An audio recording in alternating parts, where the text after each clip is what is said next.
नमस्कार। आज जिस कहानी पर बात होगी वह है मैत्रेयी पुष्पा की कहानी पगला गई है भागवती। पगला गई है भागवती मैत्रेयी पुष्पा की एक मार्मिक ग्रामीण कथा है जो स्त्री जीवन, वैधव्य, मातृत्व और सामाजिक दबाव की गहराई में उतरती है। यह कहानी भाव, भाषा और ग्रामीण जीवन के यथार्थ का जीवंत चित्र प्रस्तुत करती है। कहानी की शुरुआत एक विवाह के दृश्य से होती है। माधो सिंह के घर जीजी के बेटे नरेश का ब्याह महुआपुर में हो रहा है। पूरी गली, हवेली और माहौल उत्सव की तैयारी में रंग बिरंगे धागों और सजावटों में रंगा हुआ है। इस विवाह की शोभा देखते हुए गांव में हलचल मचती है, लेकिन कहानी का केंद्र बिंदु है भागवती। भागवती जिज्जी की छोटी बहन है जो जीवन के भौतिक और मानसिक बोझ से थक चुकी है। उसका जीवन वैधव्य का जीवन है। उसकी शादी हुई थी लेकिन वह विधवा हो गई। तब से उसका तन मन पूरी तरह से विधवा और परंपरागत सामाजिक बंधनों में कैद है। वह सजना, ओढ़ना, जीवन में उत्साह, अपनी इच्छाओं का पालन सब छोड़ चुकी है। उसका जीवन केवल सेवा और त्याग में समर्पित है। भागवती अपने छोटे से जीवन में पूरी तरह दूसरों के लिए जीती है। वह अपनी बहन जिज्जी के काम में व्यस्त रहती है, घर की देखभाल करती है और अपनी भावनाओं को भीतर ही भीतर दबाए रखती है। उसका व्यक्तित्व, जो जीवन है, वह मातृत्व के माध्यम से जीवित होता है। वह अनुसुईया नाम की एक बच्ची है, उसकी माँ बन जाती है, जिसे वह अपनी संतान से भी अधिक प्रेम करती है। अनुसुईया उसके जीवन का सार बन जाती है, उसकी आशा बन जाती है और पहचान बन जाती है। विवाह की तैयारियों के बीच कहानी में गांव के जीवन का सजीव चित्र उभरता है। परंपराओं, रीति रिवाजों, जातीय प्रथाओं और रिश्तों की जो विस्तार को दिखाया गया है वह अद्भुत है। शादी के उत्सव में भी भागवती का मन कहीं और रहता है।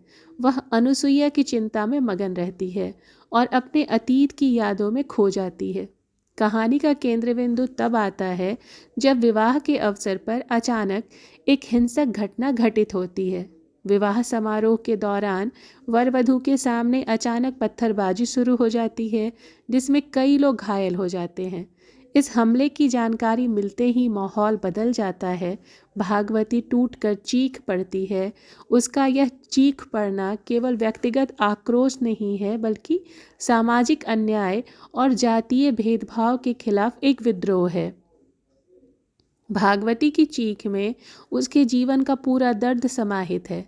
वह अपनी पीड़ा, वैधव्य का दुख, मातृत्व की चिंता और समाज की बंदिशों का विरोध एक साथ व्यक्त करती है।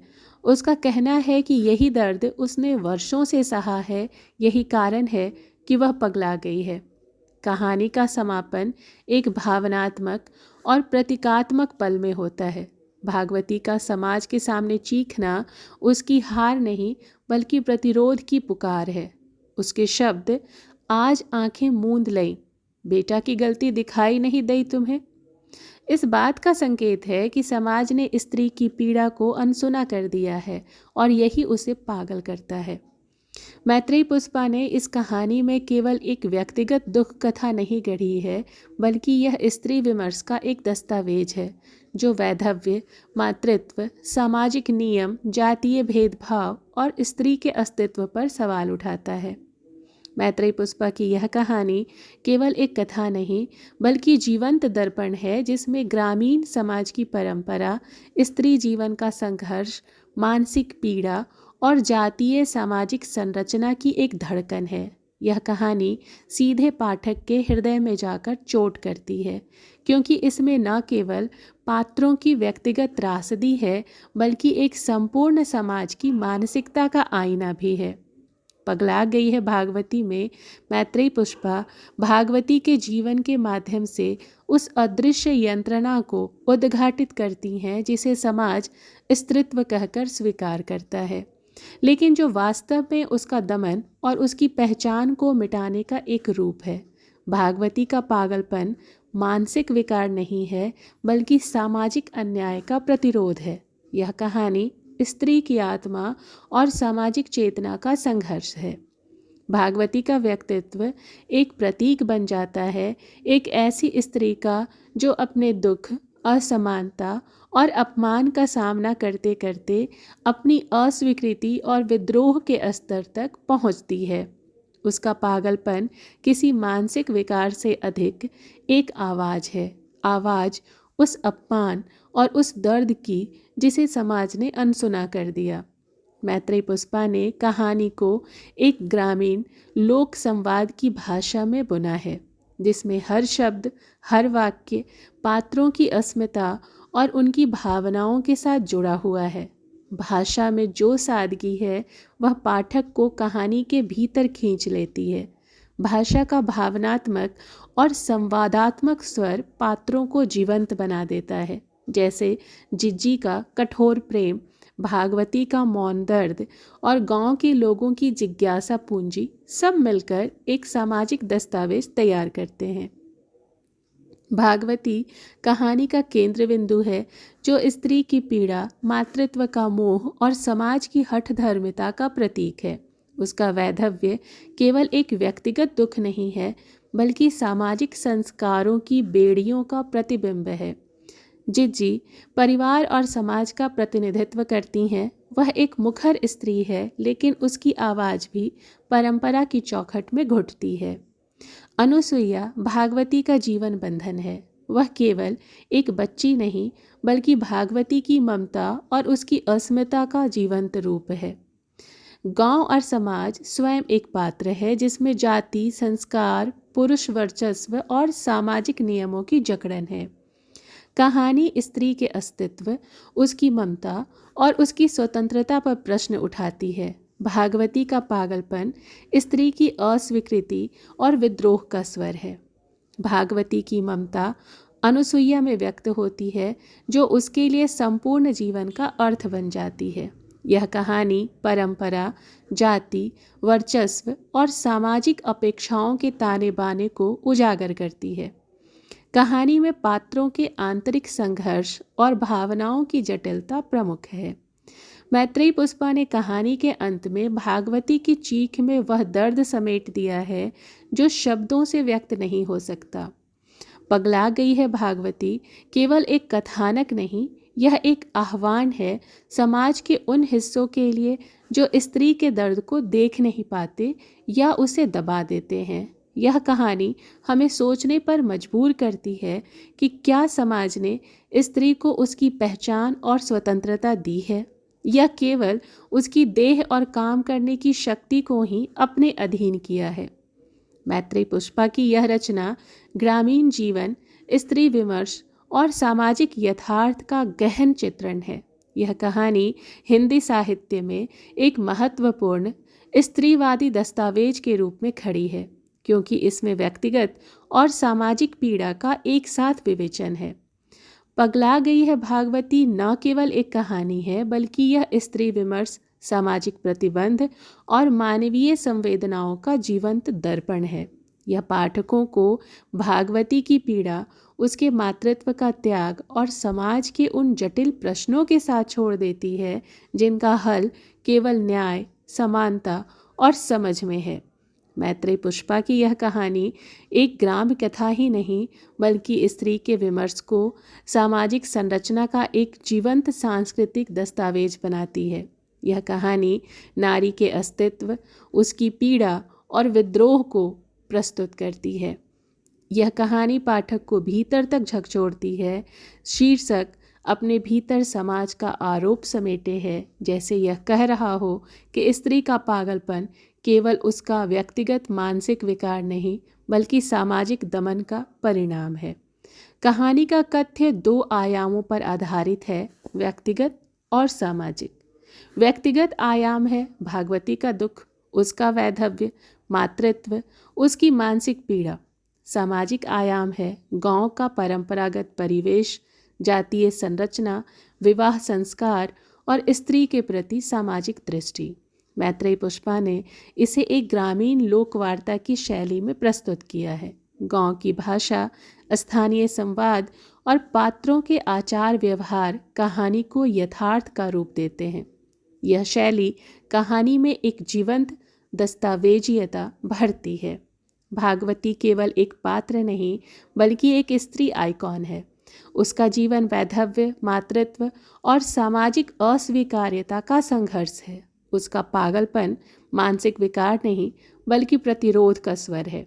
एक तरह का विद्रोह उन जकड़नों के खिलाफ जो स्त्री के अस्तित्व को परंपरा के ताने बाने में बांध देती है। जिज्जी कहानी में परंपरा और अनुशासन की प्रतीक हैं। वे अपने अधिकारों और मर्यादाओं को लेकर सजग हैं, लेकिन स्वयं भी परंपरा के दमन में जी रही हैं। उनका व्यवहार यह दर्शाता है कि सामाजिक दबाव केवल व्यक्तिगत नहीं बल्कि सामूहिक मानसिकता का हिस्सा है। अनुसुईया एक बच्ची मात्र नहीं है बल्कि भागवती की ममता और उसके जीवन का प्रतिरूप है। उसका नामकरण और पालन पोषण मातृत्व के भाव को दर्शाता है। अनुसुईया एक जीवंत स्मृति है जो भागवती को उसकी पहचान से जोड़ती है। यहाँ पर जो कहानी में गांव और समाज है वह परंपरा को दर्शाता है, जातीयता को दर्शाता है, सामाजिक दबाव और पुरुष वर्चस्व की व्यवस्था का प्रतिनिधित्व भी करता है। गांव के लोग भागवती के प्रति तटस्थ नहीं हैं, वे उसका पागलपन केवल एक व्यंग्य या हंसी का विषय मानते हैं, जबकि वह एक सामाजिक आपत्ति है। भागवती का वैधव्य कहानी में एक केंद्र बिंदु है। यह केवल व्यक्तिगत दुख नहीं है बल्कि स्त्री की सामाजिक अस्थायित्वहीनता का प्रतीक है। समाज वैधव्य और स्त्री को एक अधूरा, अपूर्ण और दोषपूर्ण प्राणी मानता है। इस दृष्टि से भागवती का पागलपन उसकी मानसिक स्थिति नहीं बल्कि सामाजिक अस्वीकार्यता का प्रतिरोध है। अनुसुईया में भागवती की ममता और जीवन का अर्थ स्पष्ट होता है। मातृत्व कहानी में एक आध्यात्मिक और सामाजिक प्रतिरोध का रूप लेता है। यह मातृत्व केवल जीव जनन का नहीं बल्कि अस्तित्व की पुष्टि का साधन है। कहानी में परंपरा और विद्रोह का द्वंद्व स्पष्ट है। गांव के रीति रिवाज, विवाह संस्कार, जातीय दृष्टिकोण परंपरा का स्वरूप हैं, जबकि भागवती का पागलपन विद्रोह का। यह विद्रोह भाषा का है, भाव का है और क्रिया में व्यक्त है। यह केवल एक कथ्य नहीं बल्कि एक सामाजिक चेतना का उद्घाटन है। मैत्रेयी पुष्पा ने कहानी में प्रतीकों का कुशल प्रयोग किया है, जैसे पगला जाना सामाजिक दमन और स्त्री के विद्रोह का प्रतीक है। हवेली परिवार, परंपरा और सामाजिक प्रतिष्ठा का प्रतीक है। अनुसुईया मातृत्व, ममता और जीवन का प्रतीक है। शादी का दृश्य सामाजिक प्रथाओं, पुरुष वर्चस्व और स्त्री के विरोध का मंच है। भाषा की सहजता और ग्रामीण संवाद कहानी को यथार्थ में परिवर्तित करते हैं। पुष्पा की भाषा में भाव और कटुता का अद्भुत मिश्रण है जो पाठक को भीतर तक प्रभावित करता है। कहानी का अंत भागवती की चीख केवल एक पात्र की प्रतिक्रिया नहीं है बल्कि समाज के खिलाफ एक प्रहार है।